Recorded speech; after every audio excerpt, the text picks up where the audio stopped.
Chapter 1. The Battlefield's Legacy. The twin suns of Haraxis V burned dimly over the desolate battlefield, their light casting an eerie, reddish hue across the scarred terrain. Smoke rose in thick plumes from craters where artillery had rained hours earlier, and the air reeked of scorched earth and the metallic tang of blood.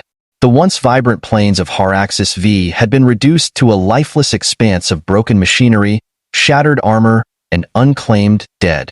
Corporal Ethan Kane adjusted the strap of his rifle as he trudged through the wreckage. His armored boots sank into the ash-covered ground, each step feeling heavier than the last. The battle had ended in chaos, the retreat called far too late to save most of his unit. Now, he was alone, separated from the Terran forces and left to navigate the aftermath of one of the bloodiest conflicts in recent history. His comms were dead, just static on every channel, and the emergency beacon on his wrist had been flashing low power for the past hour. Ethan sighed, scanning the horizon for anything resembling shelter. He'd been walking for hours, each step taking him deeper into the wasteland, away from the horror he'd barely escaped. The wind carried faint sounds of groaning metal and distant, sporadic gunfire remnants of the battle that had claimed thousands of lives. It was a grim reminder that Haraxis V wasn't just a war zone. It was a graveyard. As Ethan crested a hill of debris, something unusual caught his eye, a faint, flickering light amidst the wreckage of a Cyradian dropship. The Cyradian were the enemy in this conflict, a proud warrior race whose towering, elegant forms and shimmering bioarmor had become synonymous with death on the battlefield. But this ship wasn't intact. Its sleek, organic design was mangled, its hull scorched black, and one of its wings was missing entirely. Cautiously, Ethan approached the wreckage, his rifle at the ready. The light flickered again, this time accompanied by a faint humming sound. His training screamed at him to move on, to avoid getting entangled with enemy survivors or, worse, automated defenses. But something about the scene pulled him forward. The fallen warrior. As Ethan stepped closer, he saw the source of the light, a damaged Cyradian console inside the open hull of the dropship. Sparks danced along its edges, illuminating the interior in brief flashes.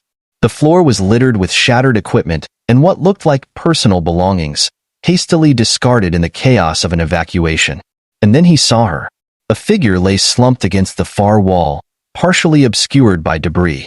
Her armor, once radiant and adorned with intricate patterns, was cracked and tarnished, its bioluminescent glow reduced to a dim pulse. Her long, braided hair was matted with blood, and her face, though angular and alien, bore a striking expression of pain and exhaustion. Ethan's breath caught in his throat. He recognized her from the tactical briefings before the battle. This was Kayla Viren, a high-ranking Cyradian warrior known for her ruthless efficiency and unmatched combat skill. She had led countless campaigns against the Terran forces, earning the title the Scourge of Haraxis. But now, she was broken. Ethan's eyes drifted downward, and his stomach twisted. Her legs were gone, severed just above the knees. The wounds were cauterized, likely by the plasma blast that had crippled her, but the loss had clearly taken its toll. Her chest rose and fell in shallow, labored breaths, and her hands, once steady and lethal, shook as they clutched a shattered blade. For a moment, Ethan considered walking away. She was the enemy, after all. How many of his comrades had fallen to her blade? How many families had been shattered by her campaigns? But as he stood there, staring at her battered form, he felt a pang of something he hadn't expected: pity. No one deserved to die like this, alone, abandoned, and stripped of everything that made them who they were. Ethan lowered his rifle and stepped closer. "Hey," he said cautiously, his voice barely above a whisper. "Can you hear me?" Kayla's eyes fluttered open, revealing irises that glowed faintly with the same bioluminescence as her armor. She focused on him with visible effort, her gaze filled with a mixture of confusion and defiance. "You." Her voice was raspy, each word a struggle. "Human."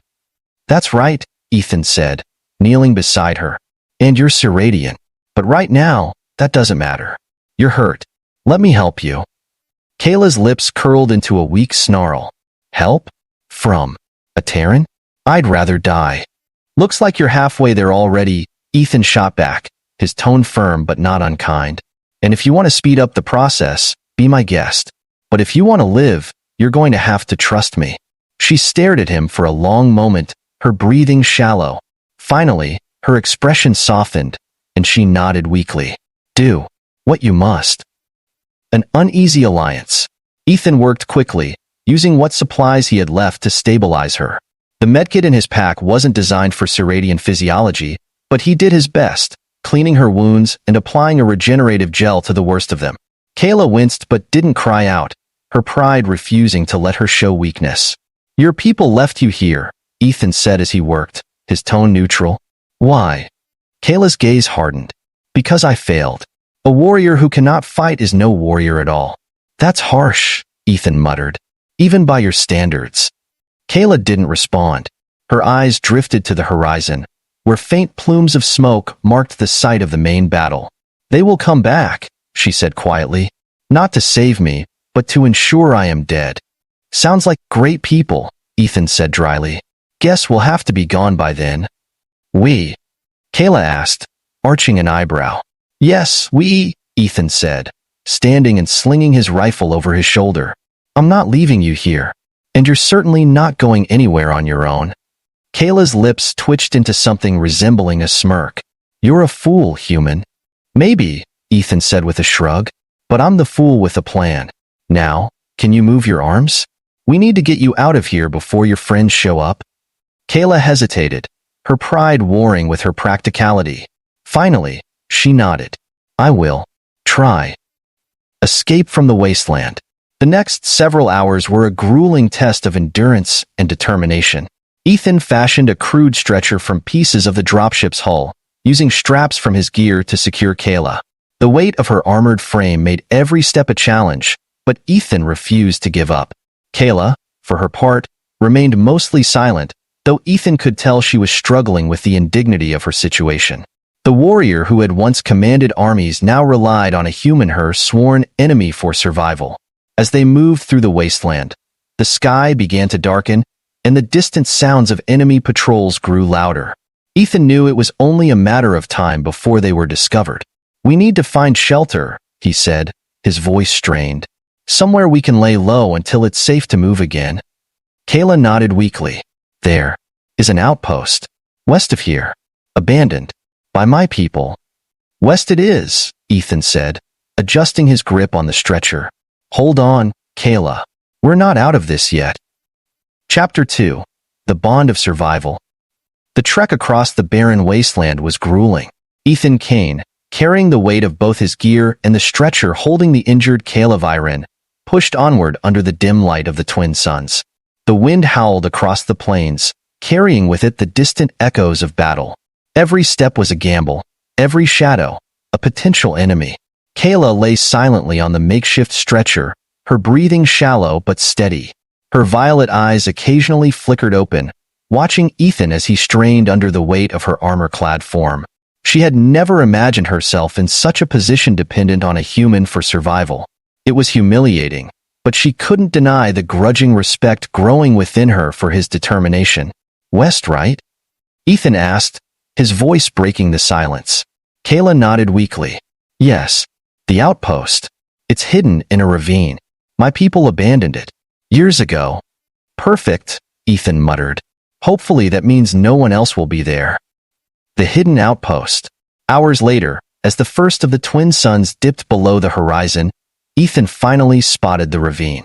It cut through the landscape like a jagged scar, its steep walls providing natural concealment. Ethan carefully descended the rocky slope, the stretcher jolting with every step. At the bottom of the ravine, the outpost came into view. It was a cluster of crumbling structures, their once polished surfaces dulled by years of neglect. Vines and debris clung to the walls, and the faint hum of dormant machinery filled the air. "This is it?" Ethan asked, his tone skeptical. Kayla managed a faint smirk. "It's not much, but it will keep us alive." Ethan carried her inside one of the larger structures, which appeared to be some sort of control room. Dust coated every surface, and the air was thick with the scent of decay.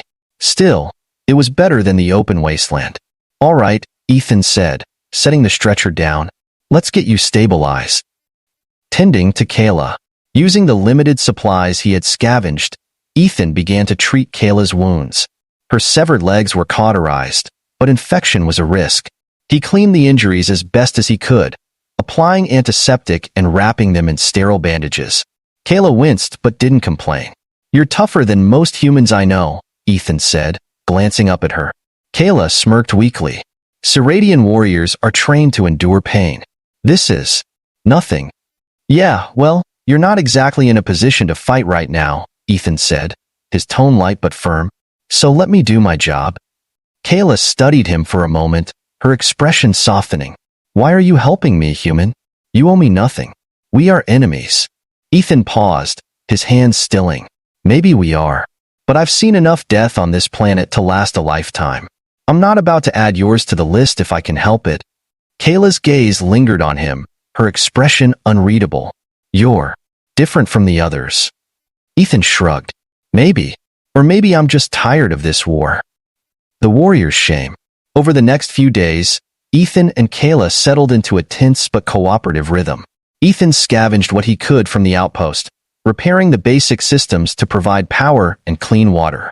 Kayla, though confined to her stretcher, helped guide him through the alien technology, her sharp mind compensating for her lack of mobility. As they worked together, Ethan began to notice a change in Kayla.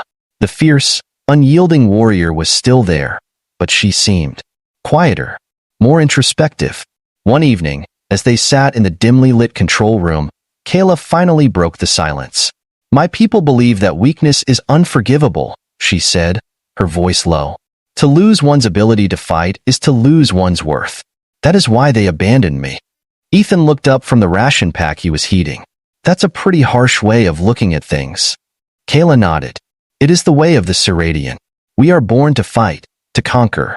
Those who cannot are discarded." "That's messed up," Ethan said bluntly. "You gave everything for them. You don't deserve to be treated like this." Kayla's lips curved into a faint, bitter smile. "Perhaps, but in their eyes, I am no longer a warrior. I am nothing." "You're wrong," Ethan said, his voice firm. "You're still here, aren't you? You survived when anyone else would have given up. That doesn't make you nothing, it makes you stronger than any of them." Kayla stared at him, her violet eyes glimmering with unspoken emotion. For the first time in a long while, she felt a flicker of hope. A new threat. Their fragile peace was shattered one night when Ethan heard the distant hum of engines. He grabbed his rifle and peered out into the darkness, his heart sinking as he spotted the telltale lights of Ceradian patrol drones. "Damn it," he muttered, retreating back into the outpost. "Kayla, we've got company." Kayla's expression darkened. "They found us." "How?" Ethan asked. "I thought this place was abandoned." "It is," Kayla said, "but my people are relentless. They will not stop until they are certain I am dead." Ethan clenched his jaw. "Then we'll make sure they don't get the chance." Preparing for battle. With Kayla's guidance, Ethan began to fortify the outpost. They activated the remaining defenses turrets, energy shields, and proximity mines, all of which had been dormant for years. Kayla, though confined to her stretcher, provided strategic input, her tactical mind as sharp as ever. "You'll need to lure them into the central corridor," Kayla said. "It's narrow, with limited cover. The turrets will do the rest." Ethan nodded. "Got it. And you?" Kayla's eyes narrowed. "I may be broken, human, but I am not helpless. I will fight." Ethan hesitated, then nodded. "All right, let's give them hell." The ambush. When the patrol drones arrived, they were followed closely by a squad of Ceradian soldiers. The soldiers moved with precision, their bioarmor glowing faintly in the darkness. They advanced cautiously, scanning the area for signs of life. Ethan waited until they were deep inside the outpost before springing the trap. The turrets roared to life, cutting down the first wave of soldiers. Plasma bolts lit up the corridors as Ethan fired from cover, his rifle barking with deadly efficiency. Kayla, despite her injuries, used a salvaged Ceradian plasma pistol to pick off enemies from her position. Her aim was steady, her movements precise. For the first time since her injury, she felt like a warrior again. The battle was fierce, but thanks to their preparation, Ethan and Kayla managed to hold their ground. When the last of the soldiers fell, the outpost fell silent once more. A growing bond. As dawn broke over the ravine, Ethan and Kayla surveyed the aftermath of the battle. The outpost was battered but intact, and for the first time, they allowed themselves a moment of relief. "You fought well," Kayla said, her tone begrudgingly respectful. "So did you," Ethan replied, a grin tugging at his lips. "Not bad for someone who said she was broken." Kayla chuckled softly. "Perhaps I was wrong about you, human." "Maybe," Ethan said, "but I think we make a pretty good team." Kayla's gaze softened, and for the first time, she allowed herself to believe that survival and redemption might be possible after all. Chapter 3. Secrets of the Cyradian. The aftermath of the battle left Ethan Kane and Kayla Viren bruised but victorious. The outpost, though battered, had proven to be a sturdy fortress. As the rising suns of Haraxis V illuminated the ravine, Ethan began scavenging the remains of the fallen Cyradian soldiers. Among the wreckage, he found something unexpected: a data core embedded in the armor of one of the attackers. "This might tell us why they're so hellbent on finding you," Ethan said, holding up the glowing, palm-sized device. Kayla eyed it warily. "If it's from their command network, it'll be encrypted." Ethan smirked. "Good thing I know a thing or two about cracking codes." Kayla watched as he worked, using a portable console he had salvaged from the outpost. She marveled at his determination and ingenuity, qualities she hadn't expected from a human soldier. It was clear he wasn't just a fighter. He was a survivor, much like herself. "You're not what I expected," Kayla said, breaking the silence. Ethan glanced at her. "What's that supposed to mean?" "I've fought your kind before," she said. "Most humans are reckless, driven by emotion rather than strategy. But you think before you act." Ethan shrugged, focusing on the data core. "Maybe I'm just tired of making the wrong choices." Kayla tilted her head, sensing the weight behind his words. "You've lost people." "We all have," Ethan said simply. "That's what war does." A hidden truth. After hours of work, Ethan finally managed to decrypt the data core. What he found made his stomach turn. The core contained direct orders from the Cyradian High Command, detailing their mission to eliminate Kayla. "They didn't just abandon you," Ethan said, his voice grim. "They're actively hunting you down." Kayla's expression darkened. "It's worse than I thought." Ethan continued scrolling through the files. "They're calling you a traitor. According to this, they've labeled you as a threat to Cyradian stability." Kayla's fists clenched. "I gave everything for them. My blood, my body. And now they call me a traitor?" Ethan's gaze softened. "There's more. They mentioned something called Project Zenith. Do you know what that is?" Kayla froze, her breath hitching. Project Zenith was classified. Only the highest-ranking officers knew of it. "Well, it's not classified anymore," Ethan said, pulling up the relevant file. The document was heavily redacted, but one line stood out. "Subject Viren possesses knowledge critical to the project's survival. Terminate to secure operational secrecy." "They're trying to cover their tracks," Ethan said. "Whatever this project is, they think you know enough to expose them." Kayla's face hardened. Zenith was a weapons program. They were developing something powerful enough to end the war. Why didn't they use it? Ethan asked. "Because it wasn't ready," Kayla said. "The tests were catastrophic. Whole colonies destroyed in the process." Ethan's jaw tightened. "And you were part of this?" Kayla nodded reluctantly. "I didn't know what I was signing up for. By the time I realized the truth, it was too late." A new threat. As the gravity of Kayla's revelation sank in, an alert sounded from the outpost's perimeter sensors. Ethan rushed to the console, his heart sinking as he saw the feed. Another group of Cyradian soldiers was closing in, this time accompanied by a Walker-class assault mech.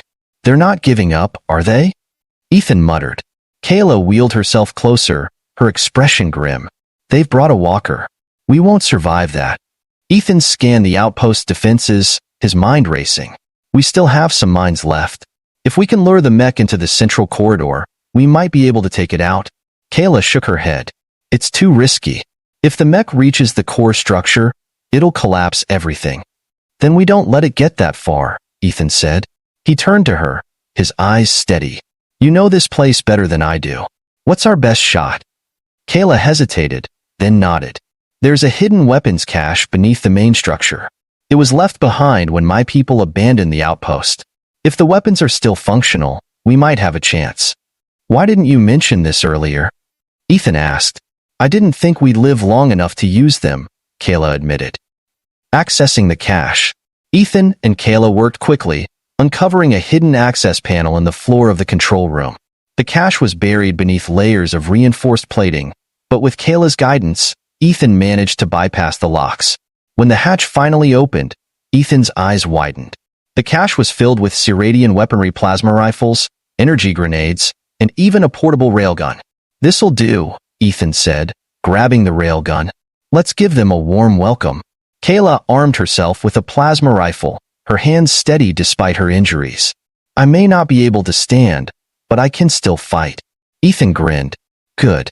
Let's show them what happens when they mess with the wrong team. The battle begins. The Cyradian forces arrived at the ravine moments later, their mech leading the charge. The hulking machine's cannons roared to life, tearing through the outpost's outer defenses. Behind it, squads of soldiers advanced, their bioarmor glowing faintly in the twilight. Ethan and Kayla launched their counterattack from the central corridor.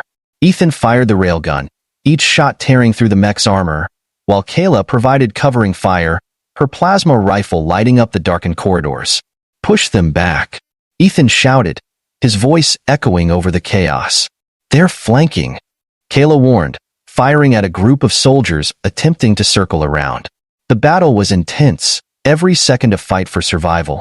Despite their injuries and limited resources, Ethan and Kayla fought with a determination that surprised even themselves. A desperate move. As the mech pushed deeper into the outpost, Ethan realized they were running out of options. The mines they had planted had slowed it down, but not stopped it. Its cannons were already tearing through the outer walls of the core structure. We need to take that thing out now, Ethan shouted. Kayla nodded, her eyes narrowing. I'll draw its fire. You plant the last mine. What? No. Ethan protested. You can't dash. You don't have a choice, Kayla said firmly. This is the only way. Before Ethan could argue, Kayla wheeled herself out of cover, firing at the mech with everything she had. The massive machine turned its attention to her, its cannons locking onto her position. Kayla, get back, Ethan shouted, but she didn't listen. Using the distraction, Ethan sprinted toward the mech, the last mine in hand. He slid beneath its massive frame, planting the mine directly on its power core. Fire in the hole, Ethan yelled, diving for cover as the mine detonated. The explosion was deafening, the mech collapsing in a fiery heap. The remaining Cyradian soldiers, disoriented and leaderless, retreated into the night. Victory and sacrifice. When the dust settled, Ethan rushed to Kayla's side. She was slumped in her wheelchair, her breathing labored but steady. You're insane, you know that? Ethan said, kneeling beside her. Kayla managed a weak smile. It worked, didn't it? Yeah, but don't do that again, Ethan said, his tone half joking, half serious. Kayla's smile faded, her expression turning solemn. You saved me, human. Again. We saved each other, Ethan said, placing a hand on her shoulder. That's how this works. Kayla nodded, her violet eyes glimmering with newfound respect. For the first time in a long while, she felt like a warrior again, not because of her strength, but because of her resilience. Chapter 4. A Warrior's Redemption. The aftermath of the battle left the ravine eerily silent, the crackling remains of the Cyradian assault mech casting flickering shadows on the walls of the ruined outpost. Ethan Kane sat against the base of a crumbling structure, his breaths coming in short gasps. Across from him, Kayla Viren remained in her wheelchair, plasma rifle resting in her lap. Despite the victory, their exhaustion was palpable. You've got a knack for throwing yourself into danger, Ethan said, breaking the silence. Kayla smirked weakly, her violet eyes glinting in the fading light. And you have a knack for saving me from it. Teamwork, Ethan said with a grin, though his expression quickly grew serious. But we can't keep doing this. They'll just send more. Kayla nodded, her gaze drifting to the remains of the fallen soldiers. They won't stop until they're sure I'm dead. My people cannot tolerate loose ends, especially not when it comes to Project Zenith. Ethan leaned forward, resting his elbows on his knees. Then it's time we stop running and take the fight to them. unveiling the truth. Using the recovered data core, Ethan and Kayla began piecing together the full scope of Project Zenith. The files they uncovered painted a grim picture. The Ceradian High Command had been developing a weapon capable of collapsing entire planetary systems by harnessing unstable stellar energy. The project had been abandoned after several catastrophic failures, but the information Kayla carried, the designs, the coordinates of test sites, was enough to reignite it. "They're afraid of you," Ethan said, scrolling through the files. "They know you could expose them." Kayla's fists clenched, the glow of her bioarmor flickering faintly. "And they would rather kill me than face the shame of their failures."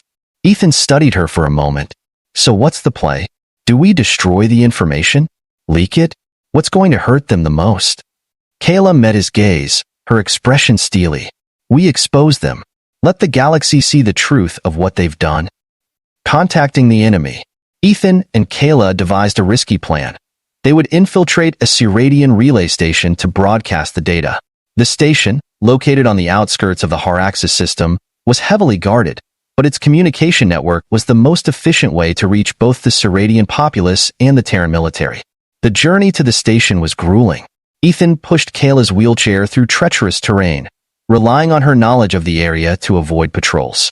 Along the way, they encountered remnants of the war-abandoned vehicles, forgotten corpses, and the occasional skirmish between desperate survivors. As they traveled, the bond between them deepened. Ethan admired Kayla's resilience and tactical brilliance, while she came to respect his unwavering determination and sense of honor. Despite their differences, they had become a team in every sense of the word. The infiltration. The relay station loomed on the horizon, a massive spire of sleek, organic architecture that pulsed with an otherworldly glow. Ceradian soldiers patrolled the perimeter, their movements precise and disciplined. Ethan studied the guards through a pair of binoculars, formulating a plan. "We can't take them head-on," he said, "but if we create a distraction near the southern gate, we might be able to slip inside through the maintenance tunnels." Kayla nodded. "Once we're in, I can guide you to the control room. The encryption protocols are complex, but I can bypass them." Ethan hesitated, glancing at her. "You sure about this? It's not exactly a walk in the park." NB Kayla's expression was resolute. "I've come this far, human. I'm not turning back now." With their plan set, they moved into position. Ethan rigged a makeshift explosive from the remnants of their scavenged supplies, setting it to detonate near the southern gate. The explosion drew the guards away, allowing them to slip into the tunnels unnoticed. A fight to the end. Navigating the relay station was no easy task. The tunnels were a maze of dimly lit corridors, and the sounds of distant footsteps echoed ominously around them. Despite the danger, Ethan and Kayla moved with purpose, their determination driving them forward. When they reached the control room, Kayla immediately set to work, her fingers flying over the alien console. Ethan stood guard at the door, his rifle at the ready. "How long do you need?" he asked. "Not long," Kayla replied. "But once I start the upload, they'll know we're here."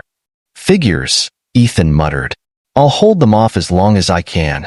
Sure enough, alarms blared moments later, and the sound of approaching soldiers filled the air. Ethan took up position in the doorway, firing at the first wave of enemies. Plasma bolts lit up the corridor as he fought to keep them at bay. "They're pushing hard," Ethan shouted. "How's it coming?" "Almost there," Kayla replied, her voice steady despite the chaos. As the second wave of soldiers advanced, Ethan realized he was running out of ammo. He glanced back at Kayla, who was still focused on the console. "Kayla, we've got to move. Just a few more seconds," she said, her fingers dancing over the controls. The final broadcast. With a triumphant beep, the console displayed a message. "Upload complete. Broadcast initiated." "It's done," Kayla said, wheeling herself away from the console. Ethan grabbed her chair, pushing her toward the exit as the soldiers closed in. "Then let's get the hell out of here." They raced through the tunnels, plasma bolts whizzing past them. The sound of pursuing footsteps grew louder, but Ethan refused to stop. Finally, they burst out into the open air, the night sky stretching above them. A transport ship awaited them, hidden in the shadows of a nearby ridge. Ethan helped Kayla aboard, then jumped into the pilot's seat, firing up the engines. As they lifted off, The relay station erupted in flames, a parting gift from the explosives Ethan had planted. A new beginning. Hours later, safe aboard the transport, Ethan and Kayla watched as the broadcast began to spread across the galaxy. The data they had uncovered was irrefutable, exposing the horrors of Project Zenith and the Cyradian High Command's betrayal. "This will change everything," Kayla said quietly, her violet eyes fixed on the screen. Ethan nodded. "You did it. They'll have to answer for what they've done." Kayla turned to him, her expression softening. "We did it, Ethan. I couldn't have done this without you." Ethan smiled. "Well, you're stuck with me now. What's next?" Kayla considered the question, a faint smile tugging at her lips. "For the first time in my life, I don't know. But maybe. That's a good thing." As the stars stretched out before them, Ethan and Kayla knew their journey was far from over. But whatever challenges lay ahead, they would face them together.